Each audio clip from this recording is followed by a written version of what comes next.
o que se produz quando os psicanalistas passam a atender espaços públicos e não mais os seus consultórios? Qual é o impacto de um mandato coletivo na Câmara dos Vereadores? O que muda quando são desfeitas as hierarquias dentro de um canteiro de obras? Essas são algumas perguntas do programa público da 33ª Bienal, que, como a Dora contou, vai ser apresentado em 13 encontros. E esses 13 encontros têm em comum uma mesma pergunta, que é: o que acontece quando alguns contornos de regras que definem as instituições sociais são desorganizados e reorganizados? Esse programa ele busca, então, pensar que mudanças na forma de organizar instituições podem produzir em termos de outras relações, outras práticas, outros conhecimentos. E essa ideia dos encontros, ela é um desdobramento do que já está acontecendo aqui na Bienal de São Paulo, nessa edição especificamente.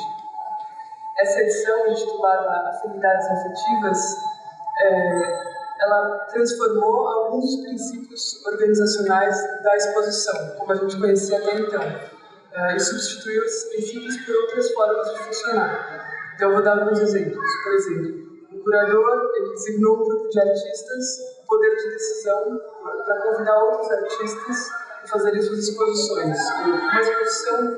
Uma grande exposição, a Bienal se dividiu em 7 pequenas exposições. Um título que não é exatamente um tema, não tem relação exatamente com o tema, mas diz respeito ao modo de funcionar. O catálogo, que vai deixar de ser uma compilação das obras expostas, vai passar a ser pequenos livros de artista. Ou mesmo o educativo, que substituiu a mediação do conteúdo das obras por exercícios metodológicos na abordagem dessas mesmas obras. Então, no fundo, o que a gente está tentando fazer nesse programa público é da Bienal à clínica, da escola ao partido político, o que acontece quando esses são propostos esses deslocamentos, o que muda no próprio modo de ser, no próprio modo de afetar as pessoas, quando os sistemas operacionais são repensados e reinventados. E aí, para nos ajudar a responder essas perguntas, a cada semana vai vir aos encontros uma iniciativa, uma instituição que tenha práticas ligadas a essas mudanças operacionais. Então, eles vão nos ajudar a pensar o que se produz a partir dessas mudanças. A gente não poderia deixar de começar com a própria Bienal e com o Gabriel Pérez Barreiro, curador, o Thiago, o Gil, que é pesquisador aqui da Fundação. O Thiago hoje vai contar um pouco, fazer um sobrevoo das Bienais, vai contar um pouco quais foram as mudanças operacionais desde a primeira Bienal até hoje, trazendo as principais transformações. E depois o Gabriel vai contar um pouco sobre as mudanças dessa Bienal. É um pouco isso. Obrigada. Thiago, Gabriel. Boa tarde. Como a Marília falou, a intenção dessa minha apresentação é fazer esse sobrevoo pela história das Bienais desde a sua primeira edição, em 1951, tentando entender esses sistemas operacionais que puseram a exposição em movimento. Eu achei interessante começar a fala por essa imagem. Essa imagem ela mostra um pavilhão provisório que foi construído na esplanada do Trianon, ali na Avenida Paulista, onde aconteceu a primeira Bienal. Essa é uma história que nem todo mundo está familiarizado, esse começo da Bienal. A gente vê ali na legenda que ela era a primeira Bienal do Museu de Arte Moderna de São Paulo. A Bienal surge como um evento organizado pelo MAN, que tinha sido fundado alguns anos antes, em 1948. O MAN funcionava num edifício na Rua 7 de Abril, no centro de São Paulo, não tinha um pavilhão de exposições grande o suficiente para receber uma mostra internacional, como uma Bienal, e aí é construído esse pavilhão provisório na Avenida Paulista, onde hoje é o edifício do MASP.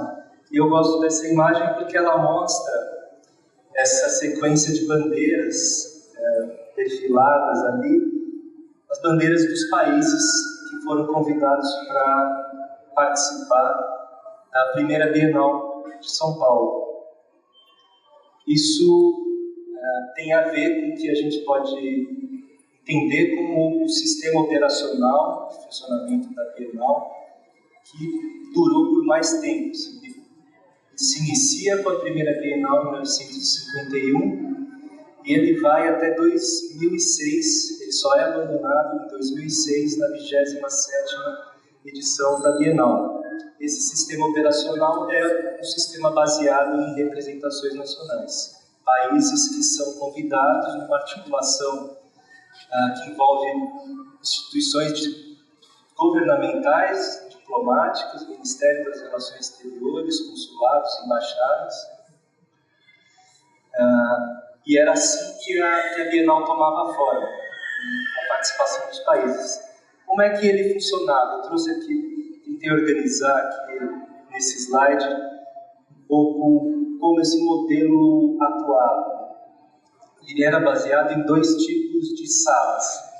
As salas de representações nacionais, cada país convidado elegia um comissário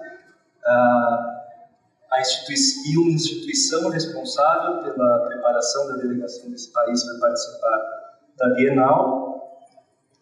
Os artistas brasileiros eram selecionados por um júri, os artistas brasileiros se inscreviam para participar da Bienal e um júri selecionava as obras. E cada país convidado, assim como a representação brasileira, podia organizar uma sala especial dedicada a um movimento, a um grupo de artistas ou salas temáticas. Isso poderia acontecer tanto na sala do Brasil quanto dos países convidados.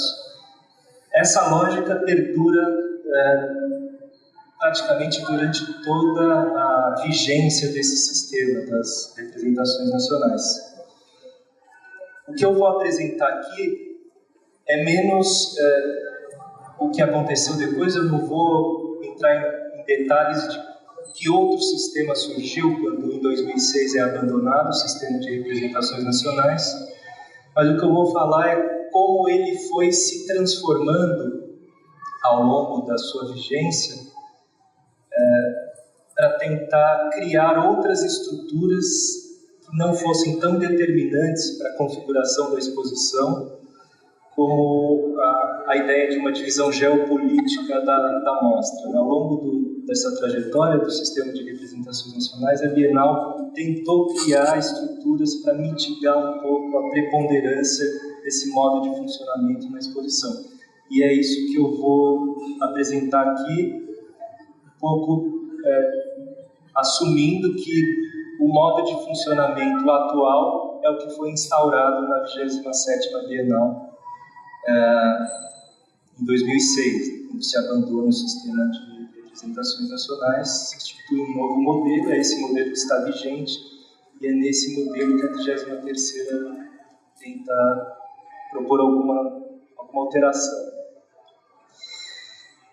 Eu gosto de começar essa trajetória falando da 4ª Bienal, porque ela é a primeira que acontece nesse pavilhão. Então, nessa apresentação que eu vou fazer, o pavilhão tem um protagonismo. Assim, eu vou trazer algumas imagens de mapas expográficos de como as bienais ocuparam esse pavilhão. Nesses mapas, nessa ocupação do pavilhão, dá para perceber, acho que é interessante olhar para isso para perceber como as tentativas de alteração do sistema das representações nacionais produzem uma experiência diferente dentro do pavilhão, uma experiência de ocupação do pavilhão diferente. Outra coisa que nem todo mundo está familiarizado a respeito da história da Bienal, ela é organizada pelo Museu de Arte Moderna de São Paulo até a sua 6ª edição, em 1961, que é a edição em que o Mário Pedrosa era o diretor artístico do MAN, e ele foi diretor artístico também da 6ª Bienal, porque o diretor artístico do museu assumia essa função. A Bienal era um evento do museu, o diretor artístico do MAN era também o diretor artístico da Bienal. No caso da 4ª Bienal, o diretor artístico era o Sérgio Millier, era ele o responsável por criar a articulação com os comissários dos países que estavam participando e, eventualmente, negociar com esses comissários a organização de alguma sala especial que fosse interessante, que ele julgasse interessante. Cabia um pouco esse papel ao diretor artístico do museu. Dentro do sistema de representações nacionais, como eu falei, os brasileiros se inscreviam. Esse é um exemplo de documentação do Arquivo Histórico Vandes Vevo, uma ficha de inscrição do Aguinaldo dos Santos. Se inscreveu para participar da Bienal. E aí tem uma coisa interessante também. Ali no final da ficha de inscrição, cada artista que estava pleiteando participar como parte da representação brasileira podia indicar 3 nomes de críticos ou artistas que ele gostaria que estivessem na composição do júri de seleção. E aí os 3 mais votados compunham o júri de seleção. Eram 2, né?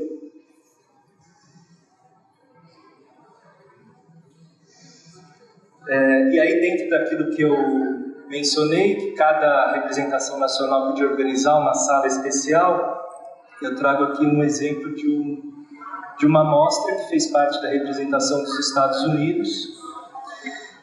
Pollock havia falecido no ano anterior e o Museu de Arte Moderna de Nova York, que foi a instituição designada para organizar a delegação dos Estados Unidos na 4ª Bienal, decidiu montar uma grande retrospectiva do Pollock como parte do envio dos Estados Unidos para a Bienal.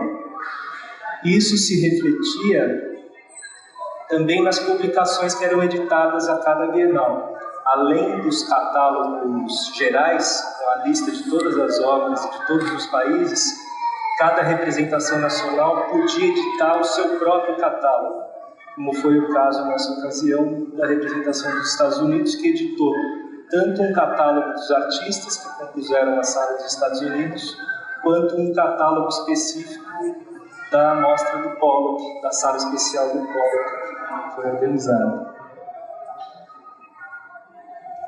Eventualmente, quando havia uma sala temática, e aí os próprios organizadores da Bienal podiam propor salas temáticas, era editado um catálogo específico para essa sala. Então, eu trago um exemplo da 8ª Bienal, já não era mais organizada pelo Museu de Arte Moderna de São Paulo, em 65, já havia sido criada em 1962 a Fundação Bienal de São Paulo, que desde então é responsável por organizar as bienais.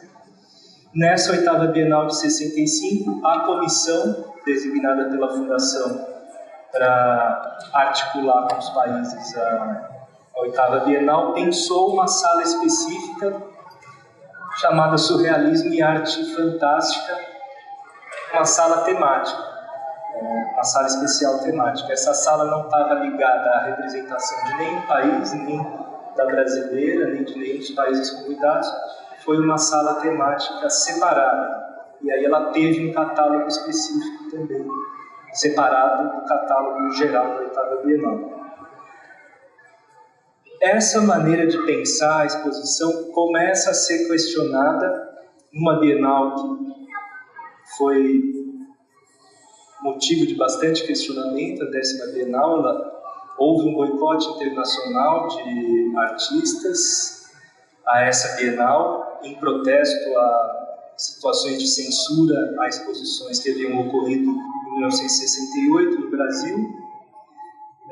Houve um movimento internacional de boicote à Bienal em resposta a isso. E a Bienal, a Fundação, reage a esse questionamento da mostra de 2 formas.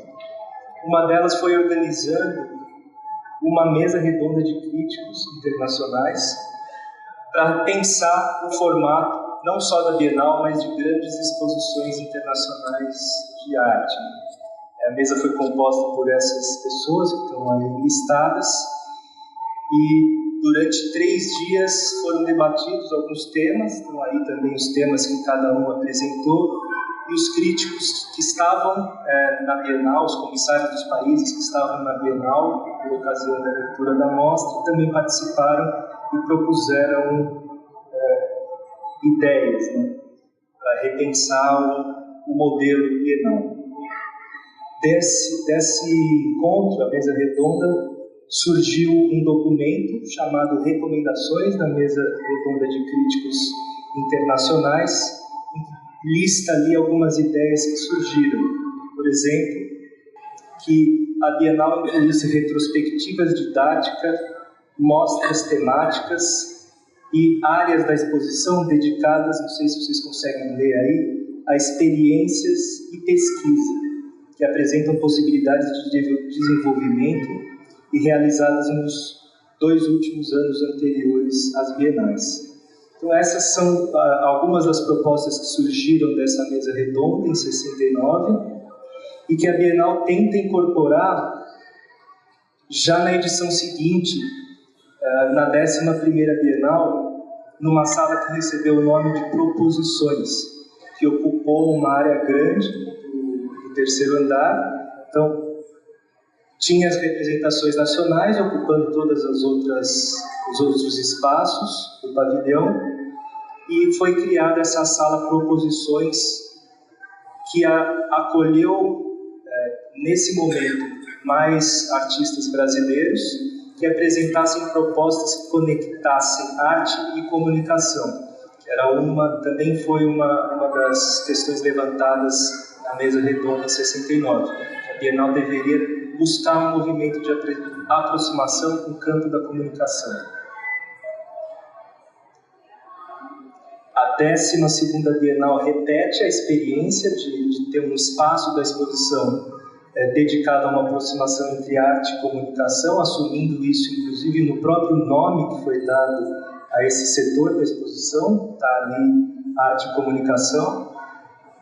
Parte disso tem a ver com a presença no secretariado técnico, era assim que era chamado na época, como instância da estrutura de organização da fundação, tinha a presença do filósofo tcheco Vilém Flusser como parte desse secretariado técnico. Vilém Flusser elaborou um projeto de reestruturação da Bienal muito ancorado na ideia de aproximar arte e comunicação, e isso se materializando na exposição com essa sala, arte e comunicação, é bastante devedor dessa presença, da presença desse intelectual nos quadros da Fundação.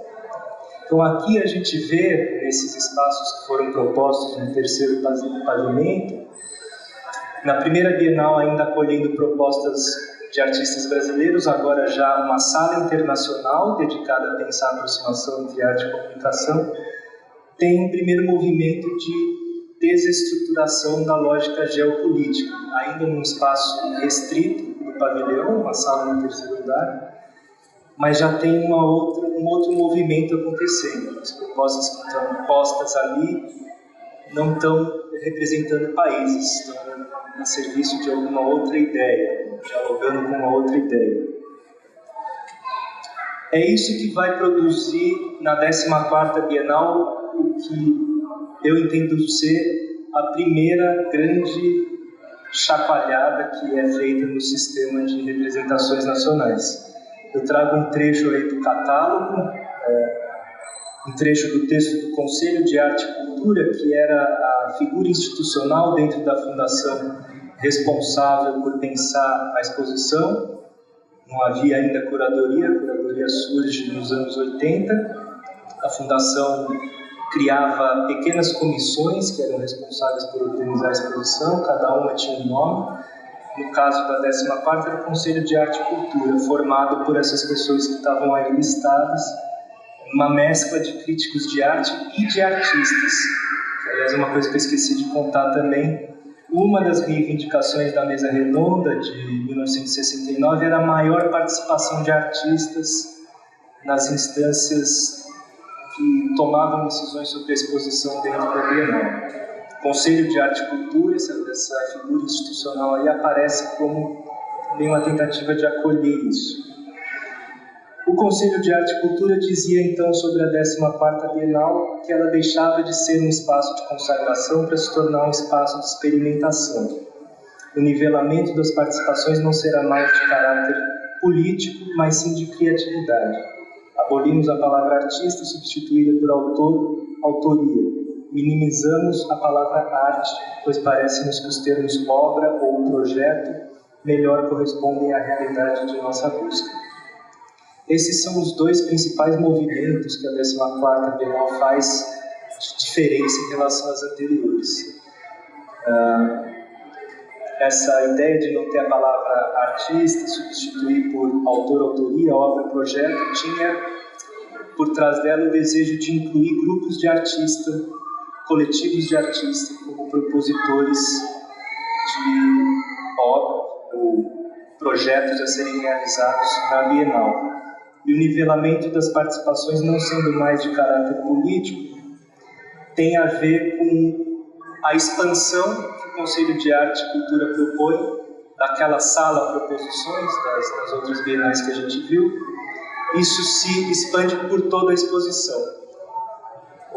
A exposição foi organizada em 3 eixos, que eles deram nome de capítulos: proposições contemporâneas, exposições antológicas e grandes confrontos. Os 2 últimos, exposições antológicas e grandes confrontos, na verdade são um outro nome para as antigas salas especiais. Eram exposições de movimentos ou fazendo confrontos entre artistas ou movimentos, exposições que os países convidados podiam propor. A grande novidade estava nas proposições contemporâneas. O que eram as proposições contemporâneas? Desde o regulamento da exposição, no momento em que o convite era feito ao país para participar da Bienal, aparecia que os artistas que o comissário do país fosse selecionar para representá-lo na Bienal deveriam responder a esses 7 eixos temáticos que foram pré-estabelecidos pelo Conselho de Arte e Cultura para o núcleo Proposições Contemporâneas: arqueologia do urbano, recuperação da paisagem, arte catastrófica e assim por diante. Então, o comissário tinha que responder a esses eixos temáticos na hora de selecionar o artista ou os artistas que representariam aquele país na Bienal. Isso se reflete na organização tanto da mostra quanto do catálogo. O catálogo da 14ª Bienal não traz mais a lista de obras ou projetos divididas por países, mas elas são divididas pelos eixos temáticos estabelecidos pelo Conselho de Arte e Cultura, e os artistas foram distribuídos no espaço, os projetos foram distribuídos no espaço também pelos eixos temáticos e não pelos países. Então, esse artista polonês, Józef Lukomski, foi alocado no setor arte catastrófica. A mesma coisa com o grupo de Los 13. Eles vieram elegidos pelo comissário argentino, mas eles não estavam representando a Argentina. A exposição foi montada para que isso não, essa ideia de representação fosse desfeita. O grupo de Los 13 vem como um dos artistas do núcleo temático arte não catalogado, foi chamado ali.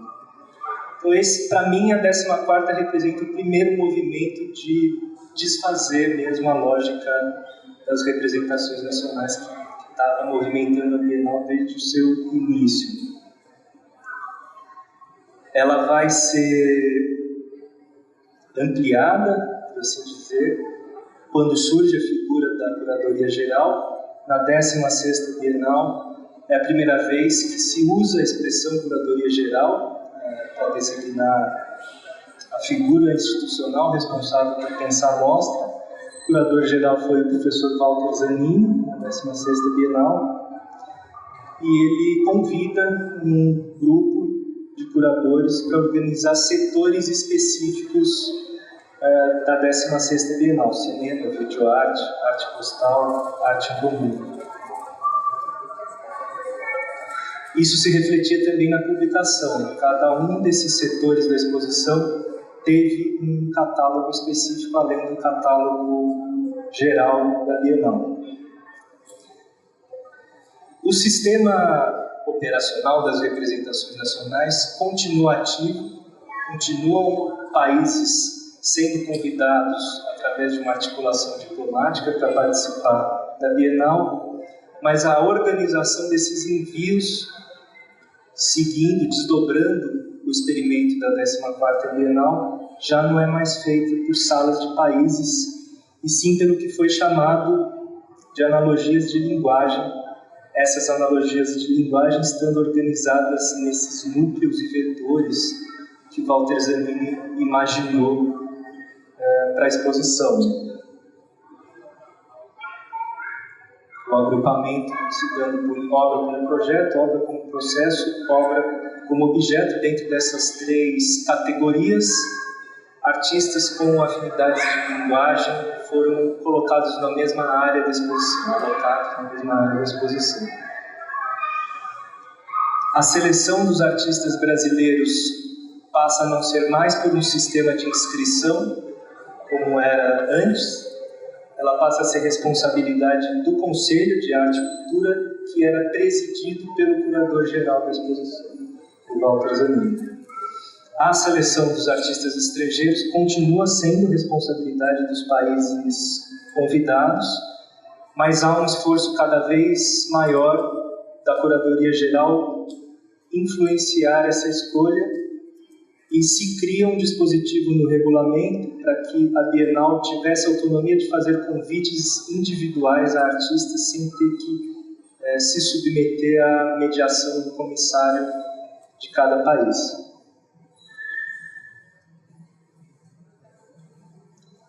Isso no espaço se reflete por uma organização menos rígida, né?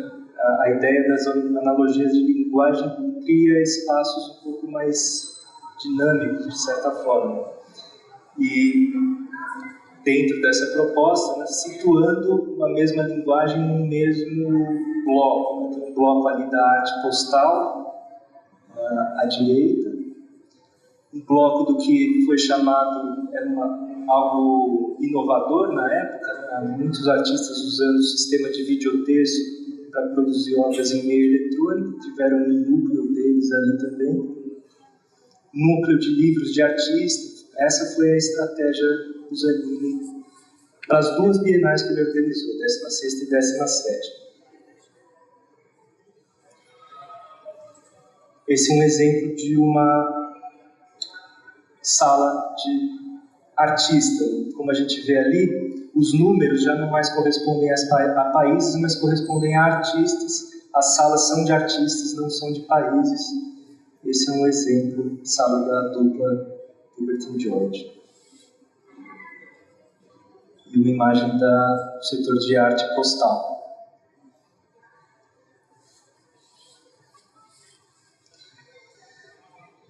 A Sheila Lerner, que sucede Walter Zanini na curadoria-geral da 18ª Bienal, de alguma maneira ela prossegue com a mesma proposta de organização por analogias de linguagem, mas ela radicaliza isso e radicaliza também a divisão da exposição em várias subexposições, como a gente vê nessa lista grande de mostras dentro da 18ª Bienal. Cada uma com alguma curadoria responsável também, ou uma instituição, ou um curador, ou um grupo de curadores responsáveis. A 18ª Bienal também, isso é um dado interessante de lembrar, é a primeira Bienal a ter um título. A curadoria geral estabelece um título para a exposição. Esse título é O Homem Foi o Homem e a Vida, né? E aí tem um trechinho do texto de introdução da Sheila Lerner sobre como ela entendia esse título. O Homem e a Vida também é uma estratégia, uma marca para a coleção de ideias definidas sem a qual não se teria chegado nem ao plano preliminar da exposição. Porque além de amarrar este projeto complexo, tornando as suas partes coerentes entre si, este logotipo foi responsável também pela orientação e influência sobre as representações estrangeiras. O resultado da 18ª Bienal Internacional de São Paulo é, portanto, consequência direta da aplicação dos conceitos críticos reunidos sob o nome de O Homem e a Vida. Então, dá um passo além em relação às analogias de linguagem e aí passa a ter algo, esse título, esse conceito, O Homem e a Vida, que está estruturando e organizando a exposição como um todo, inclusive influenciando as representações estrangeiras. Do ponto de vista da organização do espaço, Sheila Lerner, de alguma forma, radicaliza a ideia de aproximação por analogias de linguagem nessa área da exposição que ficou conhecida como a grande tela, que foi um grande corredor montado aqui no segundo andar, em que foram alinhadas todas as pinturas contemporâneas sem distinção entre países, né? Se elimina a divisão por países e todas as pinturas são organizadas num grande corredor conhecido por a grande tela, né? Que é aquela estrutura ali à direita.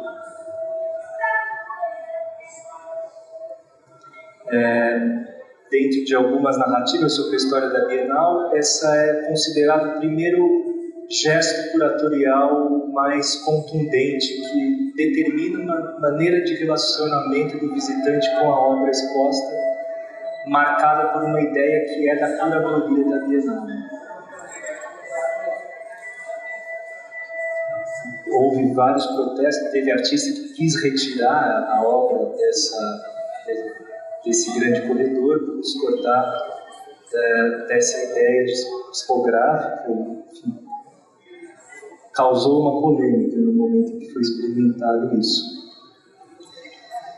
E aí, para encerrar, enfim, esse sobrevoo pelos sistemas operacionais da Bienal dentro do sistema maior das representações nacionais, eu termino com a 24ª Bienal, que é a primeira Bienal a propor desde o regulamento que a exposição teria um conceito norteador. Já havia existido o título, né, na 18ª Bienal, mas a 24ª é a primeira que declara já no regulamento que haveria um conceito norteador da exposição. Ela é conhecida como Bienal da Antropofagia, mas o conceito norteador que está definido pela curadoria não é a antropofagia, e sim um conceito de densidade. O que eles entendiam, Paulo Herkenhoff e Adriano Pedrosa, por densidade, era o esforço deles de encontrar um momento da história cultural brasileira de maior densidade. E esse momento escolhido foi o do Manifesto Antropófago do Oswald de Andrade, em 1928, que se tornou o elemento estruturante da exposição. Isso significa o quê? Que os curadores dos países convidados tinham que dialogar com o Manifesto Antropófago de alguma maneira. Assim como os próprios curadores, Adriano Pedrosa e Paulo Herkenhoff, também utilizavam os conceitos do Manifesto Antropófago para pensar a exposição de arte contemporânea brasileira e a própria estratégia curatorial da 24ª, como a gente vai ver. As representações nacionais, como vocês estão vendo ali, eram um núcleo da exposição. Esses títulos em negrito são os núcleos que organizaram a 24ª Bienal, então as representações nacionais estavam ali como um núcleo, mas elas foram questionadas pela curadoria, como a gente vai ver. Aí está uma imagem da estratégia de comunicação da Bienal, já trazendo a ideia de antropofagia desde o início. Os diferentes catálogos de cada núcleo, que é uma coisa que já acontecia há muito tempo na Bienal, segmentos da exposição tendo catálogos específicos. A diferença da 24ª é que esses catálogos foram pensados como livros, né? Não eram só listas de obras, mas eram livros contendo reflexões sobre esse conceito norteador da exposição. E aqui um questionamento que os curadores trouxeram para o núcleo de representações nacionais. Como não há um tema geral, mas um conceito norteador, a Fundação Bienal pretende que este segmento seja organizado mediante um diálogo direto e intenso entre os curadores de cada país e a curadoria da 24ª Bienal. O resultado desse modelo cooperativo visa uma exposição mais integrada conceitualmente. Deixou-se claro que não se desejava a produção de salas dos países como um processo de reterritorialização simbólica do espaço. Nossa recomendação foi a ideia de espaços transparentes. Além de evitar aspecto de feira do espaço, teve-se a clara noção de que não pretendemos oferecer burocraticamente cubos brancos. Apenas quando houvesse necessidade intrínseca da obra foram criadas paredes ou salas. Haverá áreas de grande transparência para o olhar. Transparência para o olhar é uma ferramenta curatorial que traduz, digamos, para uma experiência expográfica a ideia de antropofagia e de contaminação das obras entre si. Que dá para ver um pouco pela expografia, muito mais áreas abertas, né? Já desde desses núcleos, do núcleo da representação nacional, como também os outros núcleos da exposição. Aquilo que o texto diz, buscando construir paredes ou espaços isolados apenas quando isso era uma demanda da obra ou do projeto. Havia deliberadamente a vontade de que as obras contaminassem umas às outras.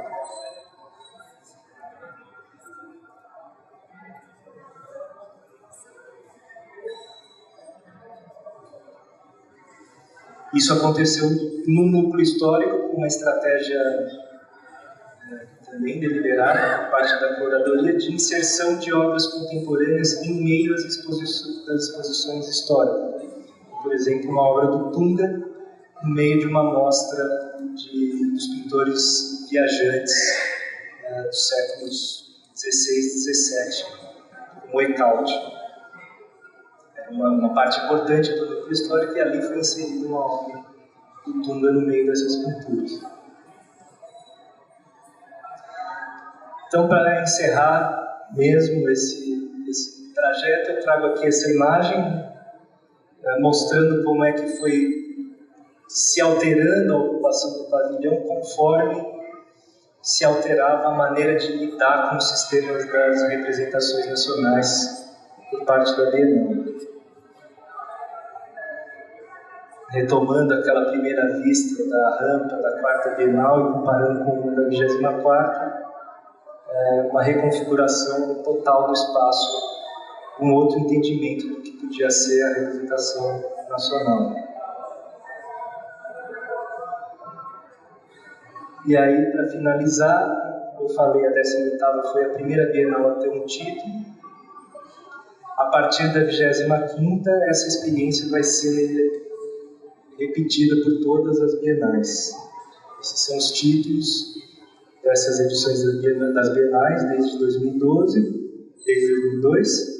A 27ª, a primeira a não se estruturar mais pelas representações nacionais. Cabe à Curadoria Geral a total autonomia no convite aos artistas e pensar as estratégias que organizam a exposição.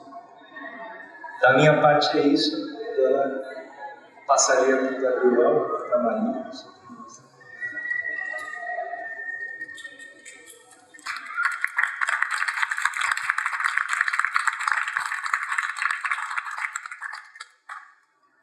Obrigada, Thiago, por esse sobrevoo pelas bienais e pelos sistemas operacionais delas. Agora a conversa segue com o Gabriel e a gente vai falar um pouco dessa Bienal e das mudanças do sistema operacional que estão acontecendo nessa edição, na 13ª. E para isso a gente combinou de fazer uma lista de perguntas, que é um protocolo, que já está acontecendo no próprio projeto educativo da Bienal, o protocolo para se aproximar das obras, enfim. E a ideia é que eu e o Gabriel a gente converse por meio dessas perguntas.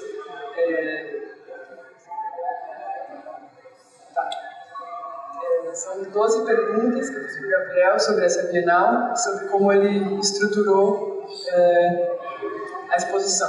A primeira delas é, como, acho que o Thiago responde em grande parte, mas acho que o Gabriel pode falar um pouco, como você atuava antes das mudanças propostas nesse projeto, nessa iniciativa. Boa tarde a todo mundo. Bom, acho que o Thiago deu uma resposta muito mais completa e complexa do que eu poderia, mas já que estamos falando na primeira pessoa, talvez seria como no momento que eu fui convidado para pensar essa edição, uma coisa que pesa muito é essa história, né? Olhar para trás. Não é uma Bienal que começou há pouco tempo atrás, ela começou há muito tempo atrás e aconteceram muitas coisas dentro. Então, essa pergunta é muito menos que artistas quero levar, qual projeto que eu quero fazer, é muito mais como que eu dou continuidade em resposta a essa tradição. E uma coisa que ficou, assim, juntando duas coisas. Uma coisa era um questionamento pessoal sobre a curadoria contemporânea e a outra também era uma absoluta certeza que eu não conseguiria fazer o modelo atual, esse último slide do Thiago, eu não conseguiria fazer isso melhor de quem fez. Eu acho que a última edição, por exemplo, a 32ª, era perfeita dentro desse paradigma, que repetir uma coisa que já foi bem feita em várias edições anteriores não caberia, não me interessaria, e que tinha pessoas muito melhor formadas e informadas que eu para fazer isso. Então aí veio imediatamente um olhar mais sobre a estrutura como um problema metodológico mais do que um problema temático ou de vista de artistas ou de colegas com quem eu queria trabalhar.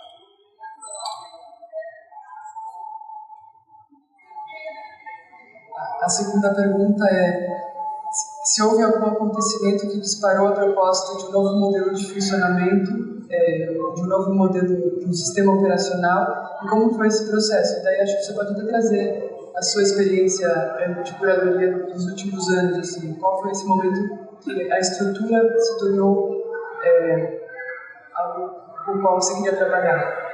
Eu acho que essa pergunta, eu sou uma pessoa que gosto muito de pensar estruturas, eu não sou um curador, não tenho um perfil de curador independente, não sou uma pessoa que procura trabalho fazendo curadorias, eu sempre fui empregado em instituições e eu gosto de pensar as instituições, a gestão delas, é uma coisa muito, muito importante. Eu penso muito em gestão, em estruturas, em equipes, em como as coisas funcionam, muito mais do que qual é o resultado final que eles geram.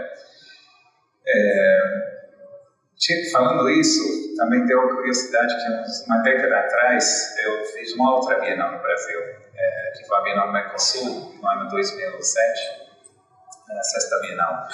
E esse foi um grande aprendizado, não só era uma instituição que também estava se repensando por outros motivos e de uma outra forma, mas que a gente estava no processo simultaneamente de fazer eu fui convidado para repensar a curadoria, que tinha funcionado com um sistema de representações nacionais por nenhum motivo, porque os países nem contribuíam, mas era um pouco esse automatismo.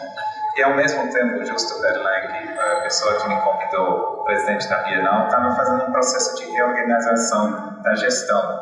Primeira Bienal na qual todas as equipes, todas as pessoas que trabalhavam eram de Porto Alegre, não eram importadas de São Paulo. Então teve uma postura política muito clara, com ênfase no educativo, a tentativa de fazer o educativo uma equipe permanente. Quer dizer, desde a gestão e a curadoria, a gente se juntou para pensar esses processos.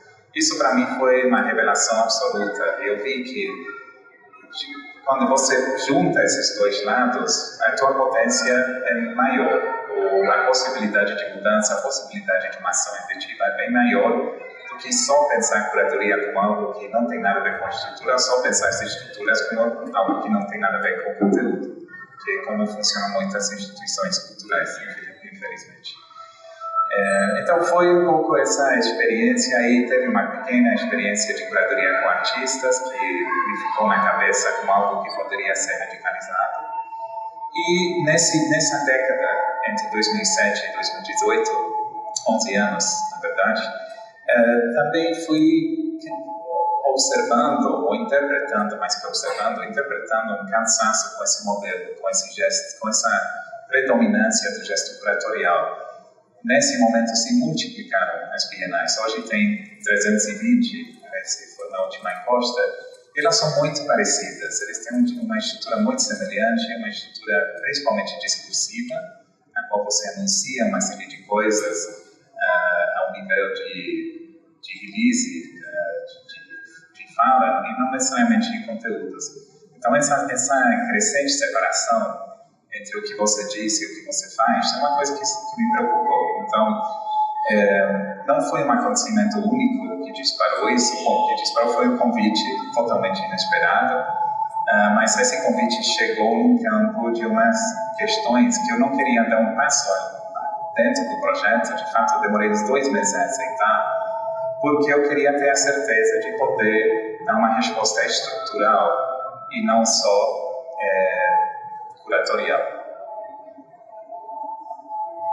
A terceira pergunta é: qual foi a proposta de mudança em relação ao modo de funcionar anterior? Então, o que você propôs dentro dessa ideia de uma resposta estrutural? A principal inovação foi a que vocês estão vendo aqui, que foi trabalhar com artistas curadores, que eu acho que ela tem 2 propostas explícitas. Uma delas é trazer o artista para o centro do processo, dar uma autoridade real, dar um orçamento, um espaço, um poder de escolha, imediar todas as decisões por uma curadoria central ou por uma comissão, ou por nenhuma outra instância da burocracia da Fundação Bienal, só as práticas, mas não as ideológicas. E o outro era quebrar, diversificar a exposição para que uma Bienal não fosse uma única exposição. A gente observou muito claramente na apresentação do Tiago como a Bienal foi de ser uma experiência muito diversificada, muito fragmentada, por X motivos. Ela vai se centralizando.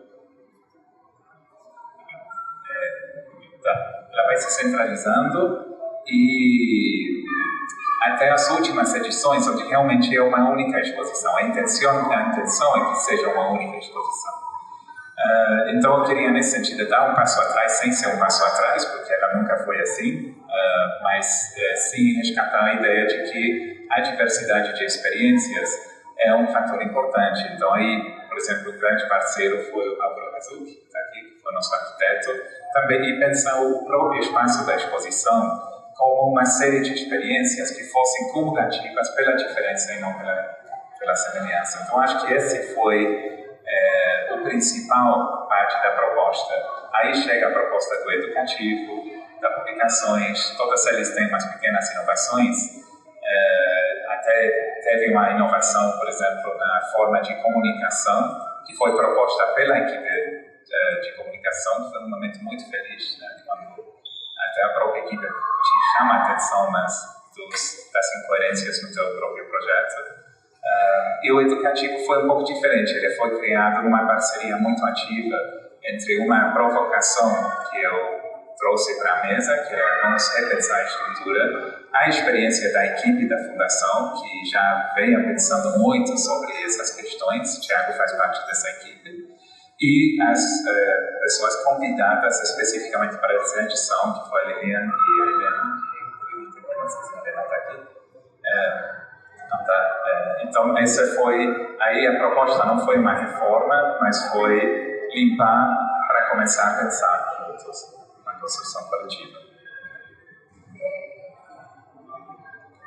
A quarta pergunta: qual foi a reação das pessoas que participaram ou que trabalham nesse projeto no primeiro momento? Se você pode contar 2 casos diferentes. Olha, na verdade, eu tive uma grande sorte que eu não senti nenhuma resistência, nenhuma. Ou eu sou muito insensível à resistência, ou realmente não tinha, porque tanto de diretoria, do conselho, quanto das equipes. Eu não senti em nenhum momento ninguém falou assim, não pode fazer isso. Isso foi uma maravilha. Geralmente na vida institucional, a tua vida é constantemente ouvir, não, mas a gente faz assim. E eu acho que talvez por essa história que o Tiago contou, que é uma instituição que se repensou múltiplas vezes antes de chegar aqui, geralmente a resposta era, olha, a gente faz assim, mas pode ser de outra forma, podemos pensar assim também, de uma outra forma. Então, eu gostaria de contar algum momento de filme de Hollywood, sabe, que eu estou sozinho, assim, são as 3 horas da manhã, estou com alguém falando, não pode ir, Gabriel, eu consigo vencer a resistência, mas não foi. Infelizmente,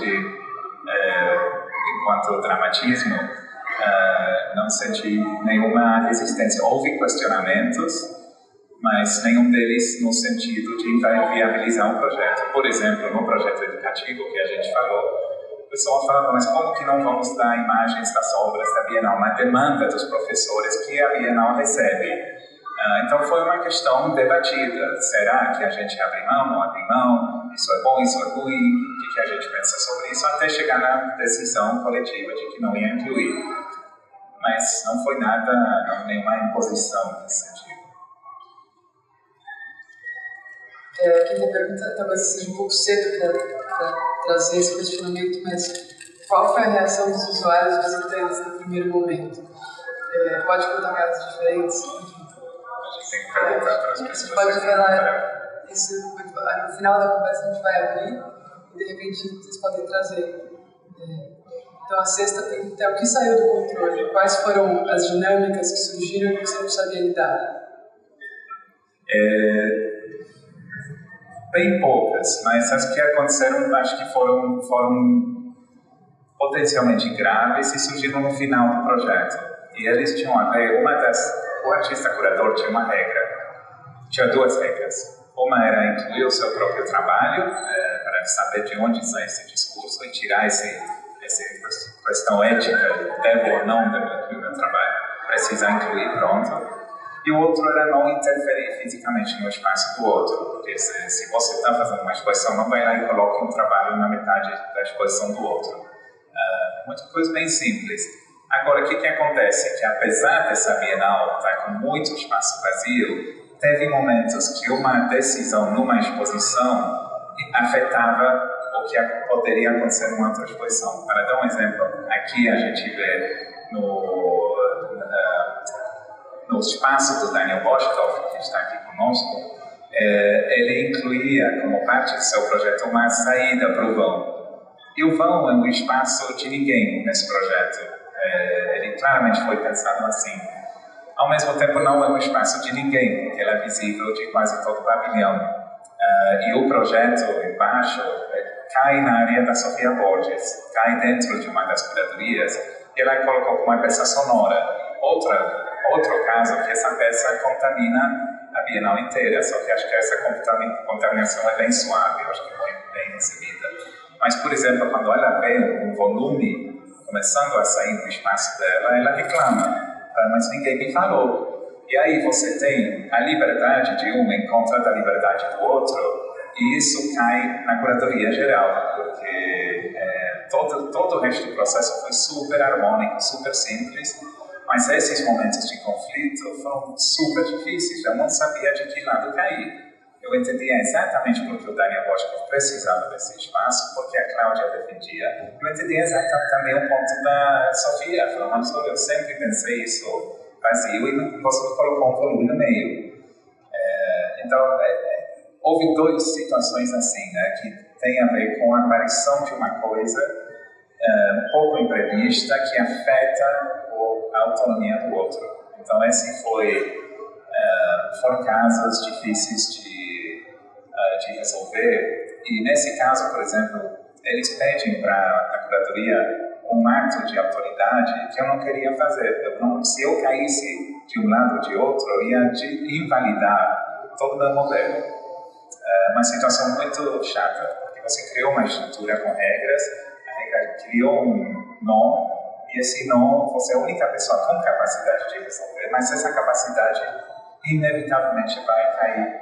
e influenciar negativamente uma das partes. Aí eu criei uma estratégia oblíqua, diplomática, que foi, eu sabia que se eu apresentasse o Daniel para a Sofia, eles iam se entender. Então, o Daniel estava chegando no avião esse dia e pedi que, por favor, a primeira coisa que ele fizesse, depois de ir para o hotel, era tomar um café com a curadora da outra exposição e, de fato, assim, foi ótimo, maravilhoso e o problema sumiu.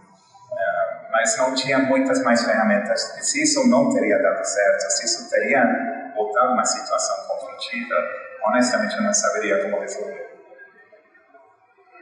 Sorry, Daniel, to be talking about you in another language. Unexplained later. It's okay. A sétima pergunta é: qual problema novo surgiu a partir dessa nova configuração? Um problema que antes não existiria, talvez, num outro modelo de exposição, e que nessa sim surgiu. Eu acho que poucas, mas algumas coisas bem internas surgiram. E uma que, para mim, não tinha previsto com a intensidade que aconteceu, era que se a equipe curatorial não eram curadores formados, na formação de curadoria você aprende algumas coisas que servem, algumas que não servem. E uma das coisas que serve para uma instituição é a capacidade discursiva. Então, tudo isso que eu queria desativar do projeto ideologicamente, depois, por exemplo, na hora de fazer uma comunicação de imprensa, na hora de fazer um teste de captação de recurso para uma embaixada ou para uma fundação, existe um bullshit, assim, que todo mundo que é curador sabe falar muito bem, que é, olha, esse projeto vai ativar o espectador para refletir criticamente sobre o seu lugar, não sei o quê. Tem toda uma série de coisas que você fala que você sabe que não é exatamente isso, mas você sabe que para esse tipo de situação ele serve. O que eles querem saber isso, não querem uma coisa muito crítica, histórica, sabe? É um tipo de linguagem que você tem que falar que essa obra vai ser a melhor obra da Bienal e vai afetar a vida de todas as pessoas.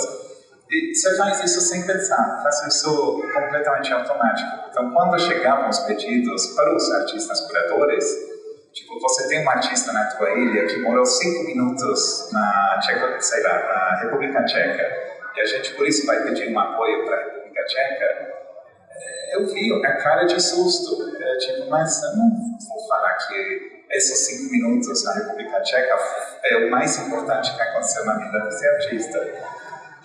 Então, aí rapidamente a gente reconfigurou a situação para ficar isso mais do meu lado, né? E da Laura que está aqui, que é assistente de curadoria, a gente ficou muito nesse tipo de trabalho, de articular discursivamente uma série de coisas para poupar o artista de ter que fazer isso, porque eu acho que até uma situação um pouco humilhante para um artista ter que explicar o projeto nesses termos, que eles falam, não, mas eu não estou vendo, olha, tanto faz, não importa.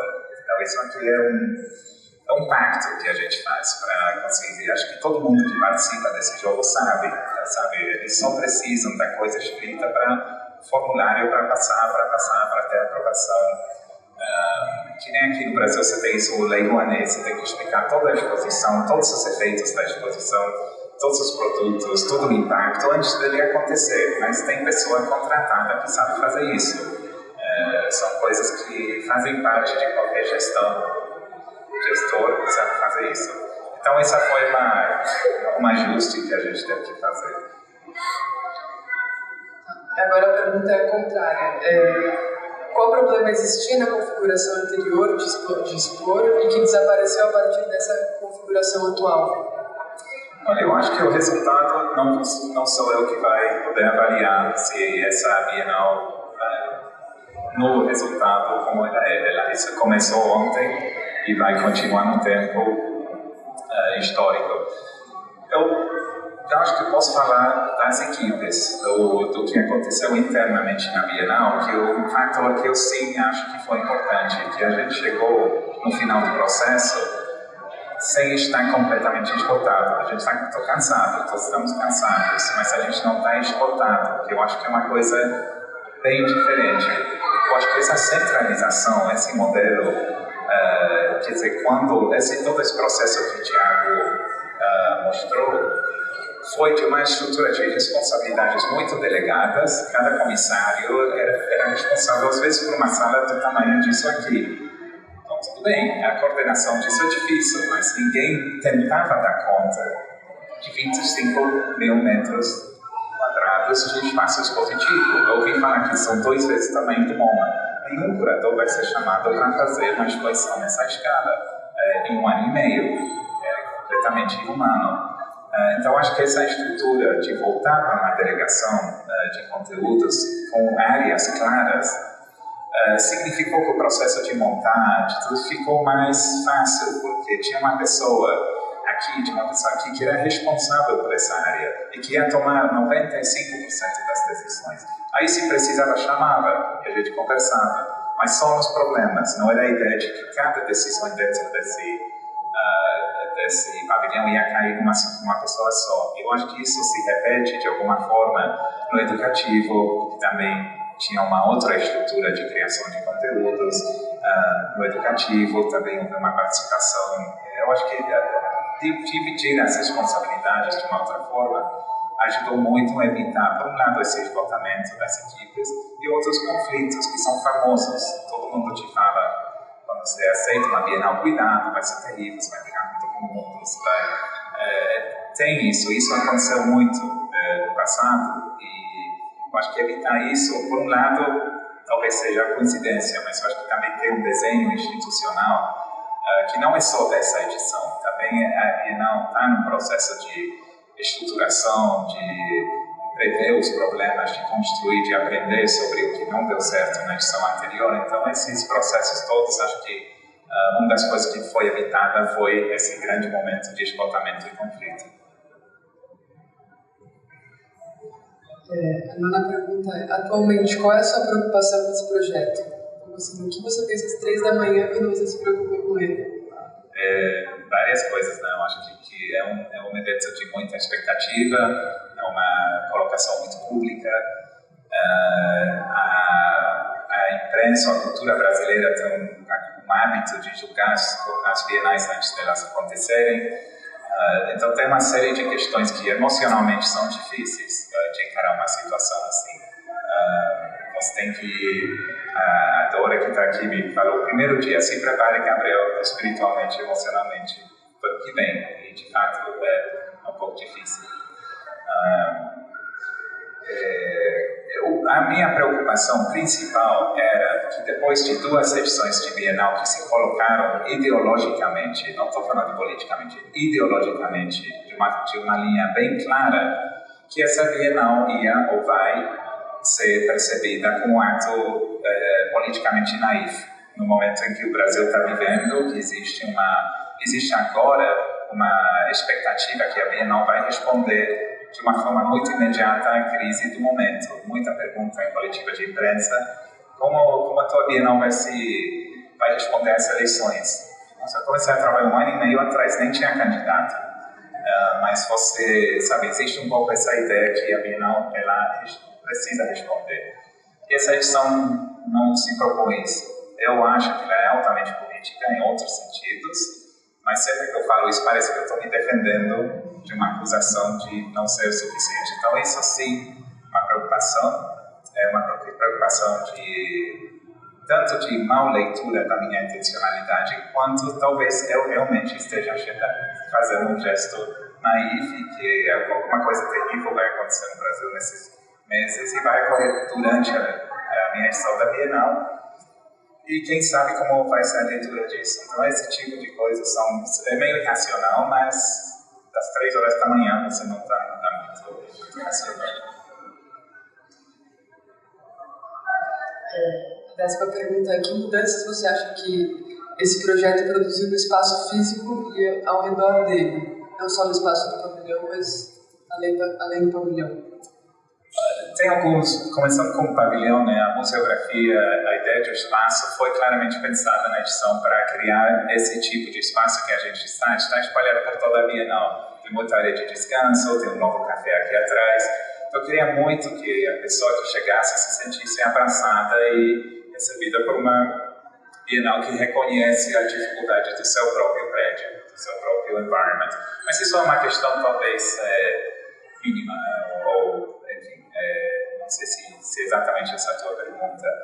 No projeto educativo, houve um momento que para mim foi muito gratificante. O projeto educativo consiste, uma parte, desculpa, o projeto educativo é imenso, uma parte dela consiste em protocolos de atenção.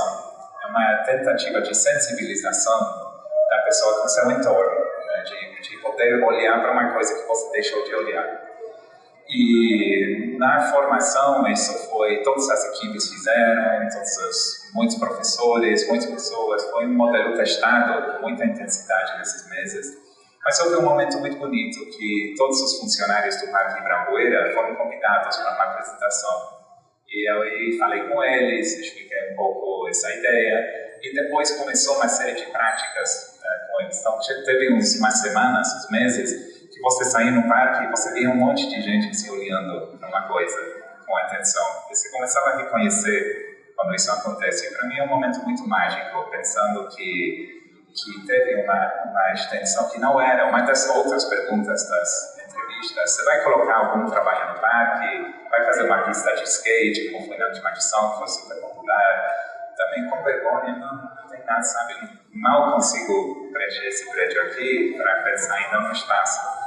Mas acho que essa ideia de que, em vez de trabalhar levando uma obra para o parque, você vai trabalhar com os seres humanos que estão, que tem uma coisa que acontece no entorno laboral dele a cada 2 anos, que todo mundo fala que é importante, mas ninguém explica por quê. Talvez ninguém explique, né? E essa ideia de que eles podem participar dessa outra forma, ser convidados a fazer uma coisa que afeta diretamente o cotidiano deles, para mim isso é um feito no entorno que eu estou bem contente com isso. Nunca teria imaginado uma coisa assim ser possível.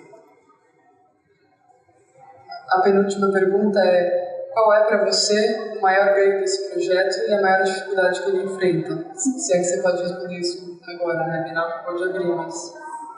Ainda não sei. Eu acho que o ganho foi sentir que realmente a gente está contribuindo para uma estrutura experimental. Quer dizer, ainda se essa edição, a avaliação final é que não deu certo, ele está permitido, porque a Bienal, eu não veio quebrar nada, eu só veio a contribuir para uma evolução e uma conversa que é muito maior do que essa edição. Então isso eu acho que para mim é um ganho, fora da exposição de todo o processo. A dificuldade, eu acho, talvez, tenha outras que eu ainda não enxerguei, mas uma delas é o que fazer com essa autonomia do curador, porque eu estou numa situação bem ambígua, que eu pude fazer porque eu fui dado absoluto poder e autonomia nessa instituição. O curador faz o projeto que quiser, ele não é aprovado por ninguém, você é convidado antes de ter o projeto. Então é maravilhoso o curador. E agora, ao mesmo tempo, eu faço uma crítica a isso mesmo, que eu mesmo estou sendo privilegiado com esse olhar. Então acho que aí tem um conflito potencial para a Fundação, não é para mim resolver, para quem vier depois, o que fazer com isso. E se o resultado for tirar essa autonomia, eu acho que eu fiz uma coisa meio suicida. Mas, ao mesmo tempo, eu acho que a crítica precisava ser feita. Então, é uma coisa que eu não tenho como resolver e eu estou super curioso para ver como isso é conversado internamente. Eu não acho que não vou participar dessa conversa, mas aqui acho que existe uma provocação para pensar essa questão. E como todas as questões de inestabilidade, você tem um perigo dele cair para um lugar que você não queria. Então, essa certamente é uma preocupação. E a última pergunta é: o que você gostaria que esse projeto produzisse nas pessoas, no espaço, nas áreas de conhecimento em que ele se insere? Então, eu gostaria muito que a pessoa que entrasse, seja como artista, seja como visitante, sentisse uma coisa de liberdade. Eu acho que é super importante. Quer dizer que você não está sendo ensinado nada, mas que você pode aprender muita coisa. Eu acho que tirar uma estrutura discursiva que tem a ideia que você tem um jeito correto de andar e um jeito não correto, eu acho que ao apresentar uma estrutura mais diversificada. Eu espero, gostaria muito que a pessoa se sentisse mais empoderada. Emancipada é uma palavra que eu detesto, mas acho que nesse caso faz um pouco de sentido. E a outra coisa, mais no campo profissional, no campo dos colegas, é que eu gostaria muito de pensar que esse ato de extrema confiança no artista fosse importante, porque já ouvi de muito curador, tipo, mas como você vai acreditar no artista? Ele vai aproveitar, vai te mentir, vai só colocar os amigos. Sabe, existe um papo muito chato sobre artista. E claro, tem artistas que são assim, sem dúvida. Mas não é condição de ser artista ser assim. Então acho que essa possibilidade de reconhecer a imensa capacidade curatorial que o artista também carrega, eu acho que essas exposições, para mim, são exposições maravilhosas. Posso falar porque não fiz. Para mim, isso traz uma coisa importante para o campo profissional, que cada vez mais, na formação de curadores, é mais uma conversa entre curadores. Né? E eu vejo isso muito no currículo de escolas curatoriais, que não faz nenhuma visita para o ateliê de um artista. Então, você fica muito pensando que é um exercício discursivo, que é um exercício de gesto curatorial, e eu vejo uma coisa que me preocupa, essa distância, pensar que o artista só faz fichas para você fazer desenhos teus. E então, eu gostaria de pensar que esse gesto, nesse momento, possa ser uma afirmação nesse sentido. É uma coisa que você perguntou o que eu gostaria. Eu gostaria que fosse interpretado desse jeito.